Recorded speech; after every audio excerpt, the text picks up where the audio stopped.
Bonjour Sylvie. Bonjour Claude. Et Sylvie, tu as 30 minutes, hein, Ouais. entre 30 et 35 minutes, on va dire. On a largement le temps en fait ce matin. Donc Oui, tout à fait. on va t'écouter maintenant pour nous parler du sommeil normal. Merci Claude, merci les organisateurs et particulièrement Eric de m'avoir invité dans cet endroit pour cette conférence dans cet horaire totalement insolite. Et merci à vous d'être présents, malgré, on a vu certains qui ont très très peu dormi. Donc je vais vous parler du sommeil normal, sachant quand même que est-ce qu'il est vraiment normal de parler du sommeil à 5 heures du matin? Ça c'est une grande question, mais bon. Donc à 75 ans, on a passé 25 ans à dormir et 5 ans à rêver. Donc vous voyez, c'est quand même une occupation importante et qui est tellement importante qu'on en est arrivé à ce qu'on appelle l'exploration du sommeil pour essayer de comprendre ce qui se passe au cours de ce sommeil qui se déroule tout au long de la nuit. Et grâce à une technique qui est l'électroencéphalogramme, on a petit à petit sondé et exploré effectivement les profondeurs de ce sommeil avec, vous voyez là, la préparation des électrodes pour enregistrer le sommeil du dormeur.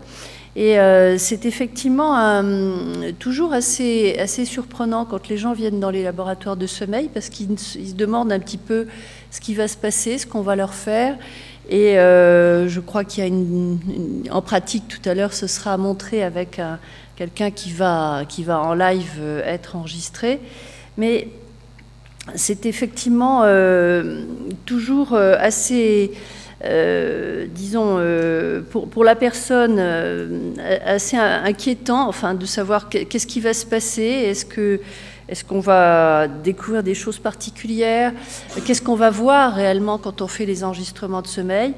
Et puis, quand on est de l'autre côté, qu'on regarde les enregistrements de sommeil, c'est toujours aussi fascinant de voir l'évolution du tracé de sommeil tout au long de la nuit avec tous ces stades dont je vais vous parler. Alors, je vais aller un petit peu plus vite pour montrer un petit peu ce qui se passe.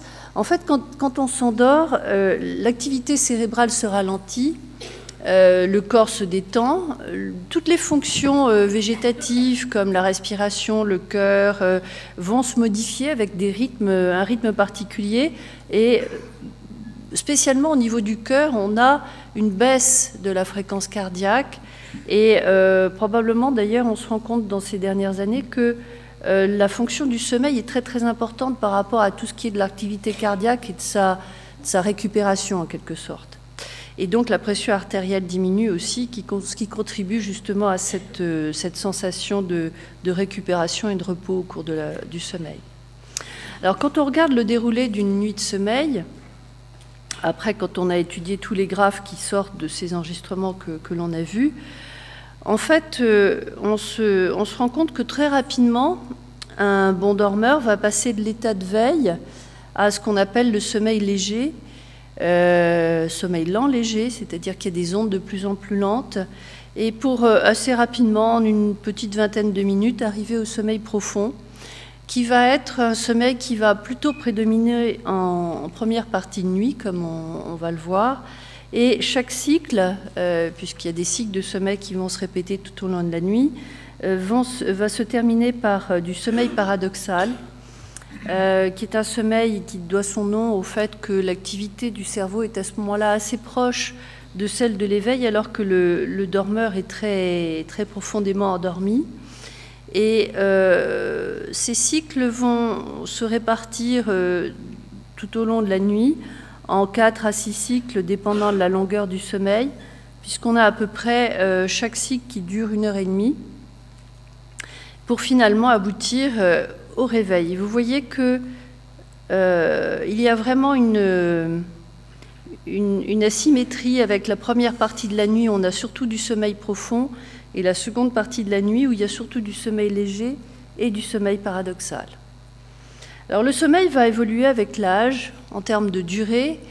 Vous savez qu'à la naissance, le bébé dort beaucoup et que dans les premières années, enfin c'est là qu'on va voir les modifications du sommeil les plus importantes jusqu'à l'âge de 6-7 ans, où le sommeil est très très envahissant. Un bébé peut dormir 18-20 heures par nuit, enfin par 24 heures, pardon, pour arriver vers l'âge de 10 ans à 10 heures de sommeil, et à l'adolescence à peu près 9 heures. Et ensuite, la diminution est très, très faible, enfin le sommeil est très stable, mais c'est plutôt une répartition un peu différente dans le grand âge, avec une sieste qui réapparaît, qui est tout à fait physiologique. Enfin, ça, on va en parler aussi avec Eric. Mais c'est vrai que dans notre société, on ne privilégie pas normalement la sieste, sauf dans certains pays méditerranéens ou africains. Mais grâce au travail d'Eric, on va peut-être la réinstaurer dans les entreprises. Et on voit que la structure même du sommeil change, c'est-à-dire que le sommeil paradoxal, ça reste assez stable. Vous avez un pourcentage du sommeil qui est toujours de l'ordre de 25%, quel que soit l'âge, alors que le sommeil profond, lui, va avoir tendance à un peu diminuer tout au long de la vie, et en particulier au-delà de 60 ans. Alors, autre caractéristique du sommeil, il se fractionne avec, là on parle plutôt de micro-éveil, hein, donc c'est pour ça que vous voyez des nombres qui vont peut-être vous effarer un peu sur le côté gauche là, mais globalement à partir de 50-60 ans on se réveille beaucoup plus que quand on a 18-20 ans, et d'ailleurs ça va de pair avec l'augmentation de la sieste qui effectivement contrebalance la perte de sommeil de nuit quand la personne se réveille 1 ou 2 heures pendant la nuit. Alors le sommeil, ça correspond à des mécanismes particuliers. Ça, c'est juste pour voir si vous avez un petit peu d'attention. C'est ainsi. Je vais tout vous expliquer. Non, je voudrais simplement vous dire qu'en fait, pour s'endormir, il y a 2 systèmes. Il y a des systèmes d'éveil et des systèmes promoteurs du sommeil. Et ces 2 systèmes vont contrebalancer, disons. Il y a une bascule de l'un à l'autre qui va faire qu'on va tomber dans le sommeil. Je vous épargne effectivement les détails de tous les neuromédiateurs qui interviennent là. Mais cette bascule est extrêmement importante. Et ce qui fait qu'il y a un moment pour s'endormir et un moment pour se réveiller. Et avec des horaires, mais ça on va y revenir avec la présentation de Claude Gronfier, mais juste pour vous dire qu'il y a déjà des gens du matin, des gens du soir, donc des couches-tôt, lève-tôt et des couches-tard, lève-tard, sachant quand même qu'il y a une grande proportion de gens qui sont ni du matin ni du soir. Je vois que j'utilise ma souris, mais vous voyez rien en fait sur le truc. Bon, bah c'est pas... Désolée. Alors, autre chose qui intervient aussi, c'est les différences de besoins de sommeil. Vous avez des gens qui ont besoin de beaucoup de sommeil, de beaucoup moins. On parle de courts dormeurs quand on dort moins de 6 heures et de longs dormeurs quand on dort 9 heures. Et le record qui a été authentifié en tout cas, c'est 3h30 de sommeil par nuit, où effectivement la personne avait une double activité et pouvait vraiment avoir presque une double vie. Mais en tout cas, les besoins de sommeil, c'est ça ce qui est à retenir, c'est vraiment la quantité de sommeil dont on a besoin pour être en forme le lendemain. Et ce qui veut dire que c'est profondément inégal. Quelqu'un qui ne dort que 5 heures par nuit et qui est en forme va effectivement avoir plus de temps que quelqu'un qui a besoin de 11 heures par nuit. Ça, c'est comme les gens qui sont petits et les gens qui sont grands. Il y a des caractéristiques génétiques. Il y a aussi une adaptation partielle en tout cas. En tout cas, on ne passe pas, on ne switche pas de l'un à l'autre d'une manière volontaire en tout cas. Alors le sommeil aussi, il ne faut pas oublier que c'est un comportement. Et ça c'est important parce que bien sûr on a des besoins, mais et un rythme de sommeil particulier, ce qui quelque part devrait être, pour être vraiment au mieux de sa forme, ce que l'on doit faire. Mais le sommeil est confronté à tout un contexte. Le premier contexte, c'est celui dont on va reparler pas mal aujourd'hui, c'est le contexte du travail et de la vie, des obligations, disons. Ce qui veut dire que déjà, pour le sommeil, il y a ce que l'on peut faire, c'est-à-dire qu'on va nécessairement être obligé de s'adapter et de se lever à certaines heures ou de se coucher à certaines heures, uniquement du fait de l'environnement de notre vie. Et puis il y a aussi, bien sûr, tout ce qui va être loisirs, vie sociale, et là qui fait que il y a certaines choses que l'on a envie de faire. C'est-à-dire que même si on a une vie qui est assez cadrée avec un travail qui prend du temps, on va avoir envie, et c'est bien normal, de sortir, de voir des gens, donc éventuellement d'amputer sur notre sommeil. Et vous voyez que les comportements ne vont pas être les mêmes selon que l'on est plutôt jeune ou plutôt âgé. Disons que, grosso modo, les jeunes vont plutôt mettre une place prépondérante dans tout ce qui va être loisirs, vie sociale, pour privilégier plutôt ce qu'ils ont envie de faire, alors que plus on vieillit, plus on va essayer de cadrer dans ses besoins, et c'est des choses que l'on observe très clairement quand on voit les patients en consultation. Alors ça pose bien sûr toute la question de finalement pourquoi on dort. Et là, il y a des expériences de privation de sommeil qui ont été faites déjà au siècle dernier, enfin déjà dans les années 1800, mais il y en a une qui a beaucoup marqué, disons, le monde du sommeil et tout ce qui a touché la physiologie du sommeil. C'est une expérience qui a été la plus longue en termes de durée, qui est celle qui a été menée par Randy Gardner, qui était un étudiant de San Diego, qui avait 17 ans, et qui voulait absolument s'observer en tant que sujet pour montrer en fait qu'il pouvait tenir très longtemps au niveau de la privation de sommeil. Au départ, il avait cherché des médecins pour l'observer et tout le monde refusait de le faire. Et puis comme il avait son projet et qu'il voulait aller jusqu'au bout, il l'a finalement commencé. Donc, du coup, tout le monde est arrivé, en particulier William Demant, qui était tout jeune à l'époque, qui a commencé à surveiller ce jeune étudiant pour voir un peu ce qui se passait. Et il est resté réveillé, donc 264 heures au total, avec plutôt une bonne conservation de ses capacités. Ce qui n'a pas toujours été le cas dans les expériences de privation de sommeil, mais lui, probablement, le fait de son jeune âge a fait qu'il supportait assez bien la privation de sommeil. Donc, on peut effectivement rester réveillé longtemps, parfois, mais à quel prix? Et là, il y a déjà des conséquences immédiates. Quand on ne dort pas assez, on a des baisses de vigilance qui font qu'on va avoir plus d'accidents. Et en l'occurrence, il y a toute une série de données qui sont très très claires maintenant sur le fait qu'il y a plus d'accidents de la route, par exemple, liés à la privation de sommeil, avec des moments privilégiés. Vous voyez que effectivement dans la nuit, vers 2-3 heures, c'est plus difficile, mais avec un pendant dans la journée qui est l'heure un peu de la sieste, enfin le moment de la sieste. Donc le sommeil, ça sert à récupérer pour être suffisamment vigile et éviter bien sûr des accidents.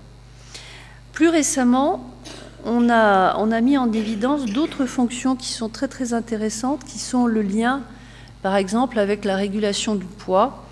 Et on s'est rendu compte que moins on dort, plus on est gros. Et ce qui est allé de pair avec des mécanismes que l'on commence à comprendre un peu mieux. En menant des effets de privation de sommeil, on s'est rendu compte que l'on agissait sur la sécrétion de deux hormones qui sont la leptine et la gréline, l'une qui diminue la prise alimentaire, l'autre qui entraîne la stimulation de l'appétit, et leur modification par la privation de sommeil vont dans un sens qui va toujours dans la façon un peu d'accumuler les calories, et donc de prendre du poids. Donc là, le fait de bien dormir et de dormir au bon moment, puisque maintenant on a aussi d'autres éléments qui montrent que si le sommeil est décalé, on va avoir les mêmes conséquences, va nous permettre de régulariser notre métabolisme et donc d'obtenir le poids optimal. Autre chose qui est aussi assez récente de ces 10 dernières années, c'est tout le rôle du sommeil sur les défenses immunitaires, où l'on a montré que la privation de sommeil chez l'animal, mais aussi chez l'homme, entraîne une augmentation des marqueurs de l'inflammation et donc le sommeil a vraiment un rôle de résistance à l'infection et à l'inflammation, et même en termes de cancérologie, on se rend compte qu'il y a des pathologies qui apparaissent avec plus de cancer chez les gens qui travaillent la nuit. Donc, on a un sommeil qui va vraiment nous permettre de récupérer avec des fonctions peut-être un peu différentes selon le type de sommeil qui va apparaître. Le sommeil lent, globalement, c'est vraiment dans les grandes lignes, va être plus dans tout ce qui va être récupération physique et servir à récupérer, à reconstituer les réserves d'énergie. Il y a certaines fonctions de la mémoire aussi qui sont sous sa dépendance, mais le sommeil paradoxal, lui, va avoir un rôle où il est très très impliqué dans la mémoire. Ça, c'est des données que l'on sait depuis longtemps, mais il va aussi jouer tout un rôle dans la rééquilibration psychique et ce qui est absolument fondamental pour l'individu pour arriver à finalement réagir aux agressions et à garder son intégrité et sa consistance psychique équilibrée. Il y a un travail tout à fait récent, c'est paru il y a 2-3 mois, où on a montré quelque chose qui est tout à fait fascinant, c'est que le cerveau, en fait, au moment du sommeil, va privilégier toute une activité interne au cerveau. Et avec on ne comprenait pas bien pourquoi il y avait des cellules gliales, enfin c'est tout ce qui est autour des neurones. Et en fait, pendant le sommeil, il y a un processus presque de lavage du cerveau où l'on va éliminer toutes les toxines, enfin je dis ça d'une manière un peu imagée, hein, mais on va éliminer toutes les toxines en privilégiant un vrai lavage avec les systèmes qui entourent toutes les neurones, qui vont se mettre en route et qui vont faire que finalement il y a une économie qui est centrée sur le rôle du cerveau au détriment, ou enfin plutôt avec moins d'action de tous les systèmes au niveau du corps, que ce soit du rein, du cœur, etc., qui vont faire que le cerveau a un rôle très très important pendant le sommeil. Alors, j'espère que j'ai à peu près tenu mon temps. Je voulais vous remercier de vos efforts d'attention. J'ai vu personne qui dormait, hein. Mais normalement, vous voyez, il y a certains hommes qui parlent pendant leur sommeil. Il n'y a guère que les conférenciers pour parler pendant le sommeil des autres.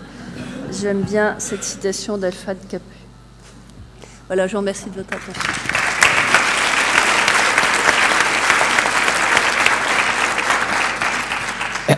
Oui, on confirme, j'ai bien regardé, personne n'a dormi, j'en suis absolument certain. Donc là, on va ouvrir, on a un peu de temps, même pas mal de temps, donc on va ouvrir la conférence aux questions. On a un petit micro qui pourra, je pense, être circulé. Je vais le passer par là. Alors n'hésitez pas à lever la main si vous avez une question, pour qu'on vous voit.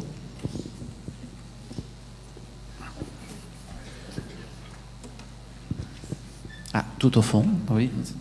Ils sont au fond, mais ils sont attentifs quand même.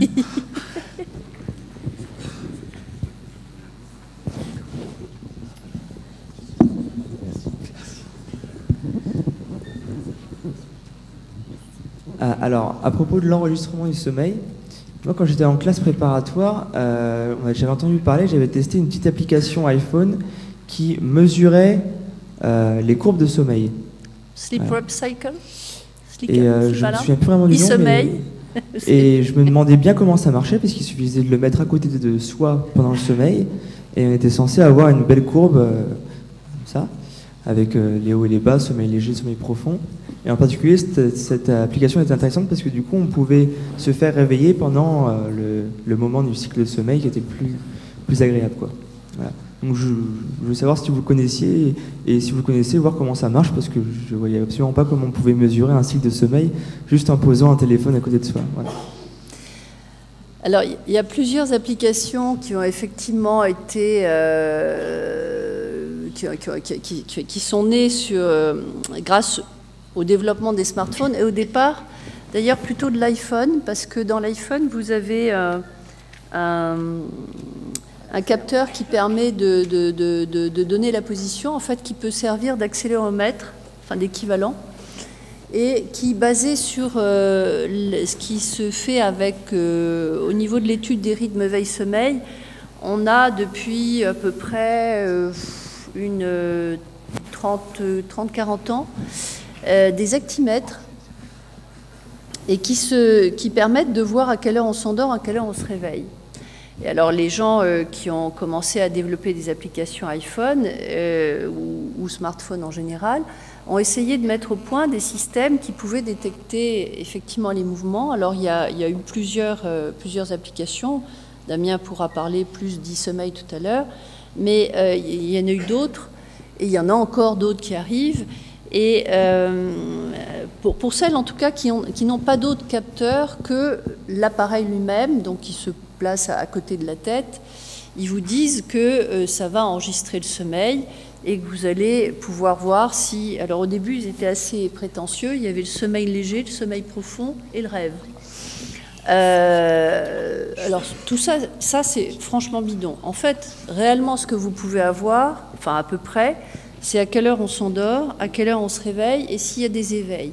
Mais absolument pas la teneur du style de sommeil qui peut y avoir, puisque ça fait appel à d'autres caractéristiques qui ne sont absolument pas mesurées par ces outils. Vous avez actuellement d'autres systèmes, les Jawbone, les Fitbit, etc., qui apparaissent, où là c'est plus proche d'un actimètre médical au sens où on l'utilise, c'est-à-dire c'est un accéléromètre qui est au poignet, mais beaucoup moins sensible que les accéléromètres médicaux qu'on utilise.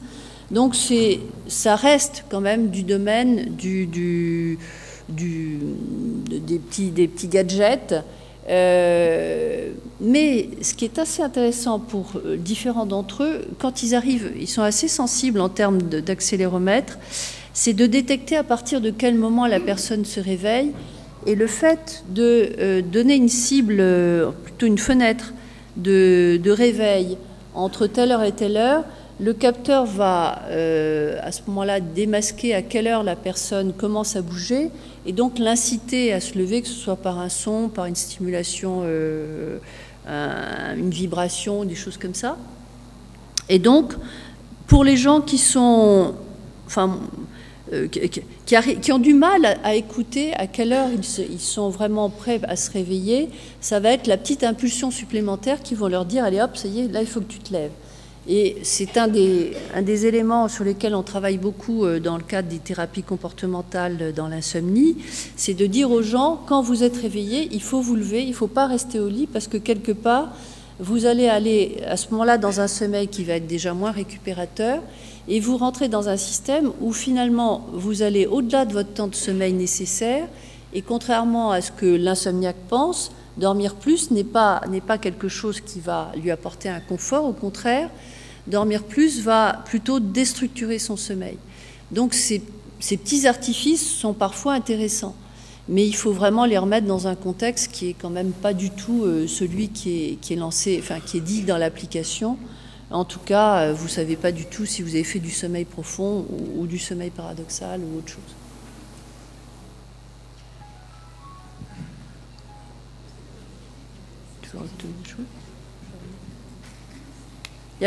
Damien, tu peux nous dire un petit mot sur l'e-sommeil ?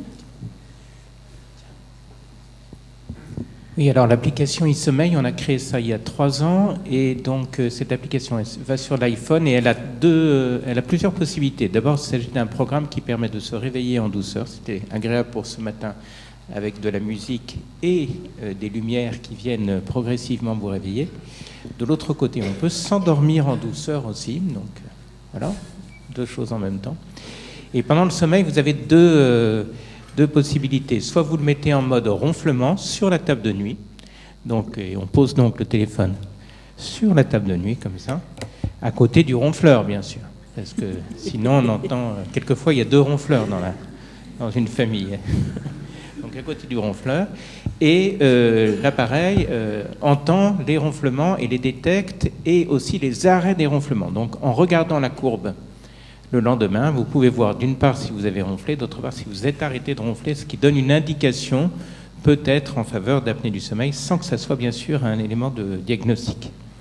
Deuxième possibilité, vous le mettez sur le matelas. Et là, en fonction de l'actimètre, on va avoir un certain nombre de réveils dans la nuit. On va voir la nuit plus ou moins morcelée au cours de la période qui suit, donc un certain morcellement. Plus intéressant encore, un petit test de temps de réaction que vous pouvez faire dans la journée à des moments importants, comme maintenant par exemple. Si vous faites ce test de temps de réaction, vous verrez que à la fois les erreurs que vous faites et puis le temps moyen de réaction est très diminué. Donc ça permet à les comparer à vos performances les plus fantastiques et voir si vous avez une performance plus ou moins dégradée. Alors j'ajoute que cette application est gratuite parce qu'elle a été encouragée par le gouvernement, le secrétariat au numérique, je ne sais plus comment on appelait ça, à l'époque, secrétariat à l'économie numérique. Ça a changé de nom tout le temps. Voilà, donc ça s'appelle e-sommeil, ça se trouve sur l'Apple Store. Voilà. E-sommeil avec un i comme Isidore. On peut télécharger gratuitement, oui. Absolument.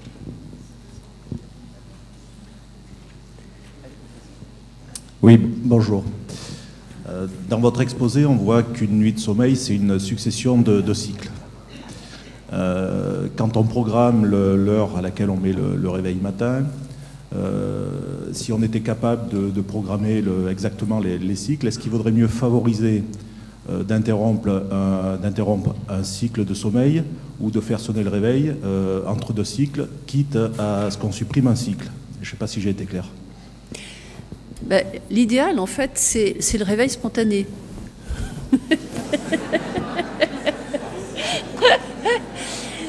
Et alors, c'est là que c'est assez intéressant. C'est-à-dire que quand on est bien en phase avec son rythme d'activité et en tout cas pas dans des obligations comme ce matin de se casser son rythme, parce que quelque part on est dans quelque chose où on est obligé de se réveiller à une heure totalement imposée, on va effectivement petit à petit s'adapter, c'est-à-dire à la fois adapter ses besoins et son rythme pour être à peu près calé et se réveiller à l'heure spontanément. C'est-à-dire que la plupart des gens vous disent je dois me réveiller à telle heure, mais généralement je suis réveillée 2-3 minutes avant le réveil. Le réveil n'étant que la sauvegarde qui permet, s'il y a un souci, d'être réveillé quand même.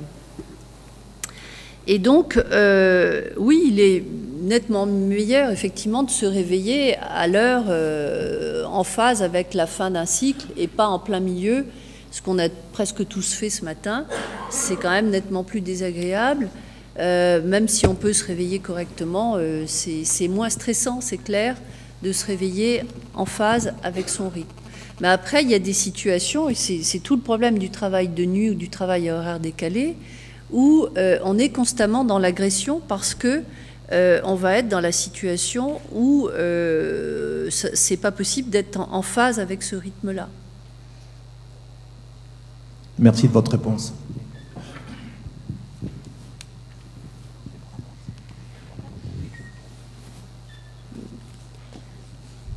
Il y a une question par là aussi. Oui. Bonjour. Je fais partie de ces personnes qui se réveillent avec des solutions aux problèmes. Ça veut dire je m'endors petite avec un problème de maths, et ben je me réveille avec la solution. À quel moment je résous voilà. Maintenant, ça m'arrive de me réveiller avec la lettre toute finie et je me précipite, j'ai un post-it et j'écris vite et elle est très bien construite. Alors, dans mon sommeil, ça travaille. À quel moment se fait ce travail? Alors, ça, c'est une vraie question parce qu'on n'a pas, enfin, j'aurais pas nécessairement la réponse, mais ça montre quelque chose qui est intéressant, c'est que pendant la nuit, le cerveau ne s'arrête pas.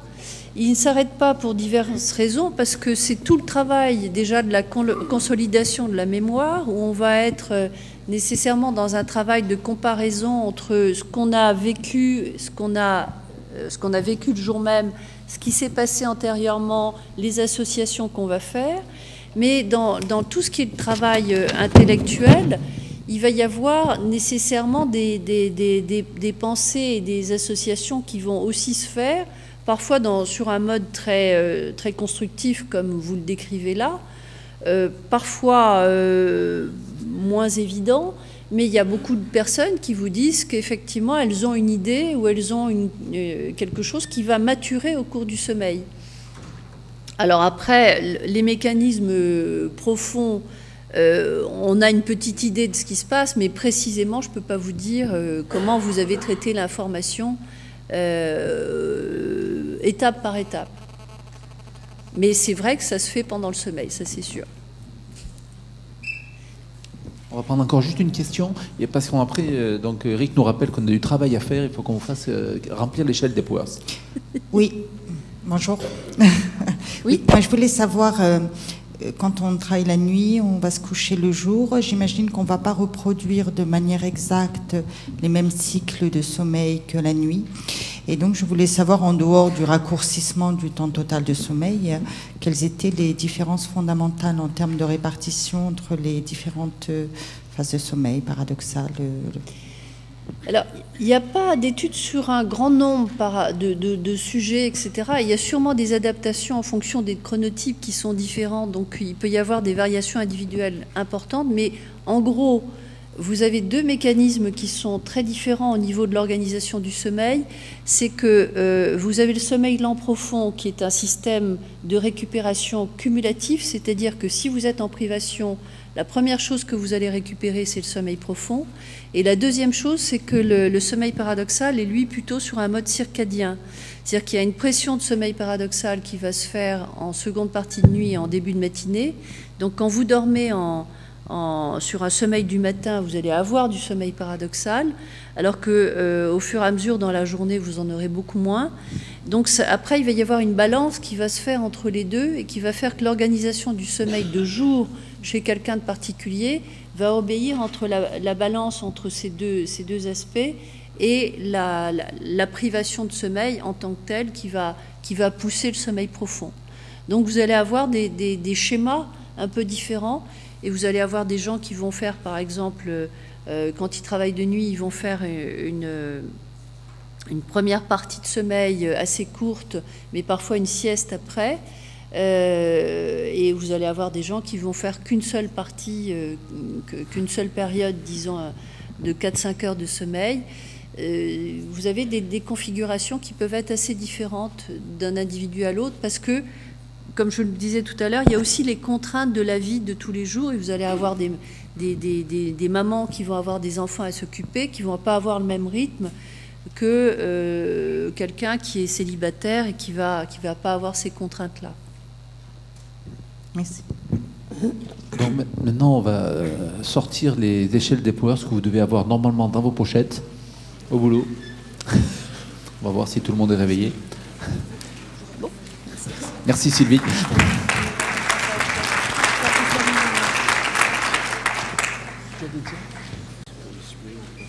Donc on va vous laisser quelques secondes pour remplir l'échelle des powers et puis après on essaiera de faire afficher donc la question 10 pour le vote. Donc calculez. Donc quand vous avez réussi à faire votre petit calcul, vous votez sur pour donner le score dans lequel vous vous retrouvez. Et quand on aura les 160 et quelques personnes, on va vérifier. Alors nous, on ne peut pas voter, évidemment, puisqu'on n'a pas d'échelle. Alors on voit déjà qu'il n'est pas si facile de faire un calcul, de faire une addition à 5 heures du matin. Ah, il y en a qui ont des boîtiers qui ne fonctionnent pas. Vous avez cliqué sur OK après le... Et vous êtes sûr de ne pas cliquer sur votre téléphone en ce moment? Il ne faut pas mettre votre score. Il faut mettre 1, 2, 3, 4 ou 5. On est bien d'accord? Je préfère le dire, puisque bon, il semble qu'il y ait des troubles de la vigilance, on ne sait jamais. Je voudrais pas vous vexer, mais bon. Ah, je sens que ça a débloqué certains. Oui, c'est-à-dire ils sont limités dans les réponses, on ne pouvait pas mettre 24 chiffres. Voilà. Donc il faut voir son chiffre et prendre le 1, 2, 3, 4 ou 5. Non, mais là, c'est bon, la population a été débloquée, là on est à 5,43 déjà. Et puis il y en a toujours quelques-uns qui n'ont toujours pas trouvé leur fiche. Est-ce que tout le monde a un crayon? Et dans le petit sac noir. Hein. Mais il y en a aussi 10 qui sont à la sieste, peut-être. Donc, peut-être pour ça. Donc, parce que 5,47, on devrait être bon, là. Je crois que c'est bon, on pourra afficher maintenant. C'est assez rassurant quand même. Il y a quand même 51 et 21, donc 72% des gens qui ne sont pas très somnolents. Par contre, il y en a 22% qui sont quand même pas mal somnolents, alors, sachant que c'est normalement l'échelle des couleurs, c'est quelque chose de rétrospectif, c'est pas seulement maintenant, hein, on est bien d'accord. 22%, bon, qui pourrait commencer à 22, 27 même, et un qui est à 24%, donc le 1% doit consulter tout de suite. C'est là maintenant, je veux dire, là, on l'attend après, juste après la sieste, ce serait bien, on va l'attendre dans le coin, il va falloir qu'on le voit quand même. Faire quelque chose tout de suite. Et donc là maintenant, il faudra afficher la question 11, et on remet ça. Oui, parce que pour l'échelle de couleurs, je ne sais pas si c'était marqué sur votre fiche, effectivement, en dessous, les deux premières catégories étaient non somnolentes, les catégories suivantes étaient somnolentes. Donc c'est des gens qui, effectivement, sont dans des classes pathologiques. J'observe un petit bâillement au premier rang. Je ne donnerai pas le nom de la personne que je viens de voir bâiller. Bon, il m'en manque encore 4. Il y en a 4 qui ne veulent pas voter. C'est bon. Ah, non, oh là là, on a récupéré des gens qui sont revenus de la sieste, peut-être. Là, je crois que c'est bon. Je ne me souviens plus, peut-être Eric est plus attentif que moi à ça. Est-ce que ça a modifié? Alors voilà, attends, je ne peux plus compter sur toi, c'est plus possible. Oui. J'ai l'impression qu'effectivement, il y a une plus grande partie de la population qui est éveillée, ce qui ne m'étonne pas, mais bon, mais c'est une impression seulement. Oui. Ah oui, non, de toute façon. Non, effectivement, il y en a toujours un en dessous, là, il faut faire quelque chose, là, je rigole pas.